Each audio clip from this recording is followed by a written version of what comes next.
at Okinawa, the southern island of Japan, and hundreds of thousands of Japanese and others were forced to seek shelter. Typhoon Neoguri's torrential rain and winds gusting to more than 150 miles an hour, and they were uprooting trees and causing damage, but we didn't exactly know what.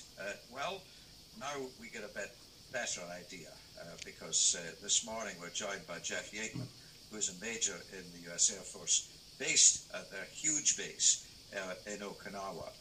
Hello, Major Yakeman. Hello, how are you? Very well. Now, I know that before this all started, you managed to fly out quite a lot of planes. What sort of actual damage did you suffer then? Well, fortunately, we did manage to protect and fly out the majority of the planes, so no real damage in that respect, at least as far as I know.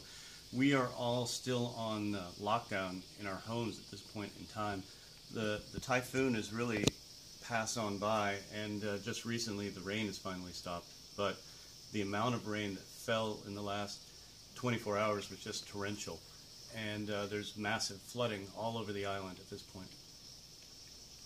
So really you can't move out yet, you can't move around and see what's been going on?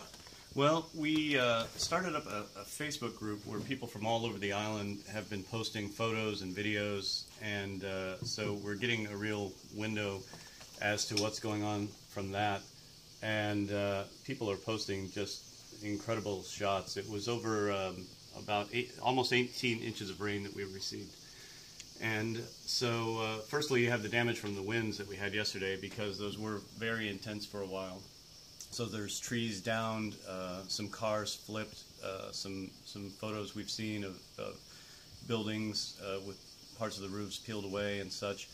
And now the real problem is the flooding from all this water, because when the backside of the typhoon came through, it just began to rain incredibly all through the night. And is this the first time you've seen anything like this? I moved here last year and was here for the typhoon season of 2013, and we were hit a few times, but those typhoons were all relatively mild. One of the questions we asked in the Facebook group actually was for those who've been here on the island for some period of time, you know, how did this stack up against previous typhoons? And with the exception of one from, I think, as long as 20 years ago, everyone said that this is about the worst that they've seen.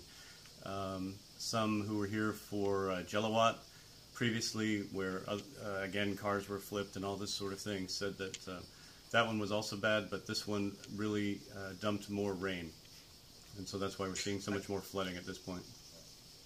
And I also believe that you actually moved from something that the Americans call Tornado Alley. What was that like? And how does this compare with anything you may have seen back there? Yeah, my wife and I have had some interesting luck with that, because my last duty station was Oklahoma City, and we lived within a mile of the gigantic tornado that struck Moore, Oklahoma, because we were living in Moore. And so we saw that firsthand up close, and thought we were getting away from it when we came here to our tropical island. And the difference, I would say, is that the tornadoes are bad due to the lack of warning and the level of destruction, but it's highly localized and it's a quick phenomena, whereas here you at least know it's coming, but it affected the entire island equally, and really it just went on and on. And with the typhoon, did you have any basement or anything that you could take shelter in? No. Was coming through? No. With the type of terrain we have here, they don't typically build homes with basements. They would typically just kind of flood if you did that. But the Okinawans have done this many times before. I mean, this island has always been hit by typhoons over the ages, and so they've really figured out how to build things properly. The homes here are all solid concrete. We have the tempered glass storm windows. So really, in our case, our home, we made it through fine with just a few water leaks here and there that were relatively minor. And that seems to be the case across the majority of the island.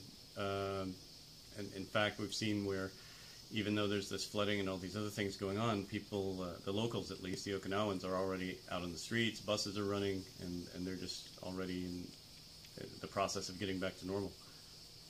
Well, we're very glad you were spared. Thank you very much for talking to us this morning. And thank you for having me. More than 20 people.